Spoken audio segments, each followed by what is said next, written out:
Money brings us the happiness that we want physically, and we are simply living our day spending our money the best way possible.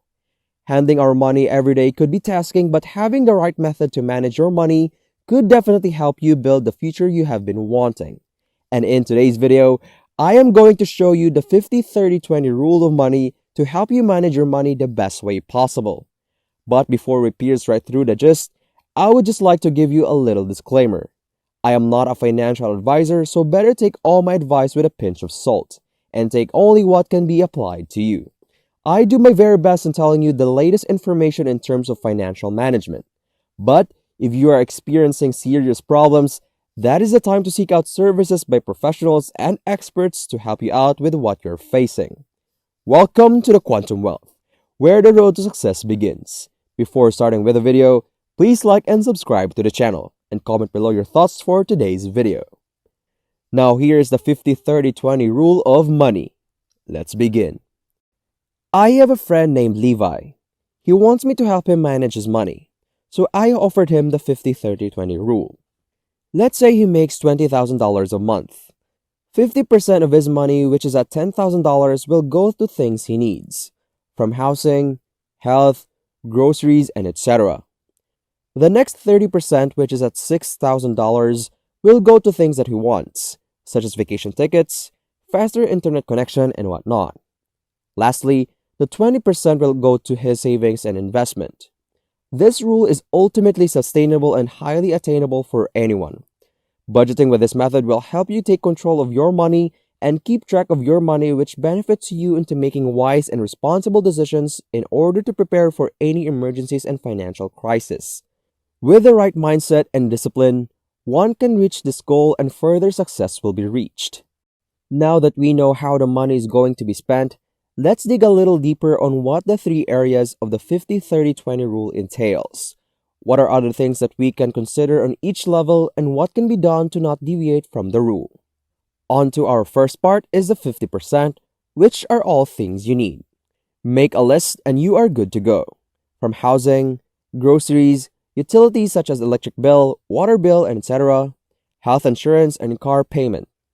Everything listed in this part is vital for survival and debts that are intended to be paid before the deadline. However, monthly payments on Netflix, dining out, and Starbucks are sadly not part of this section. It is essential that you have to take a close look at what things you are spending on. If you spend more than 50% of what is intended for your necessities, do not worry. It is still important that you take into account what things you are spending on, which are the necessary stuff. This could be your time to downsize to a smaller, more practical car or cutting down your expenses on expensive coffee at Starbucks. You could even consider taking the train or bus and cook meals at home. Moving on to the next part, which is the 30% or the things you want. The 30% refers to things that are not absolutely essential. This is where you can spend your money on movies, new shoes, concert tickets, airplane tickets to your favorite travel destination, internet, latest phone on the market, and whatnot. This section is entirely on your control and totally depends on what you want to spend on. You have the freedom to buy anything you want. Well, to avoid any confusion on this part, wants are things that are unnecessary but unnecessary things that promote a better and easier way of life. Examples in this section are things that you can consider to have an upgrade on, from buying an expensive steak rather than a clubhouse sandwich, buying a cable TV rather than watching the TV for free, buying a Tesla rather than the humble Toyota, and so much more. In addition, buying a new phone would not really make your life easier, but communicating without any load, data or internet would definitely make your life difficult. Data and the internet should also be listed on this list. Now before we delve deep into the video, be sure to hit the subscribe button if you haven't already. And also, leave a comment down below and tell me what skill you need to develop so far. There's still more to this video, so stay tuned as we now head on to method number 1. On the top of our list is the 20%, which is the savings and investment. The latter includes allocating your money onto bank savings, investing in stocks, building generational wealth, and much more.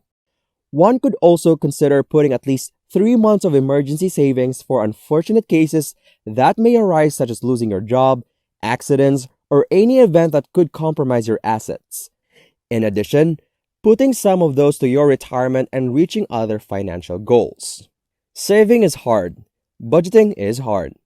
The 50-30-20 rule is carefully considered and well thought out to help people manage their after-tax income, which is mainly to have a certain amount of money meant for emergencies and retirement.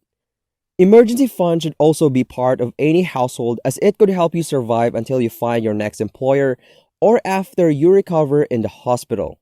When emergency funds have been used, it is important that it should be filled up again. The 50-30-20 rule has helped a lot of people already, and that includes me. This method will help you manage and control your money that will help you and your future. Now remember this guide and take control now. The future is all in your hands. That wraps up today's video for the 50-30-20 rule of money. We hope you find this video helpful, and if you like today's video, please like and subscribe to the channel. See you at the next one.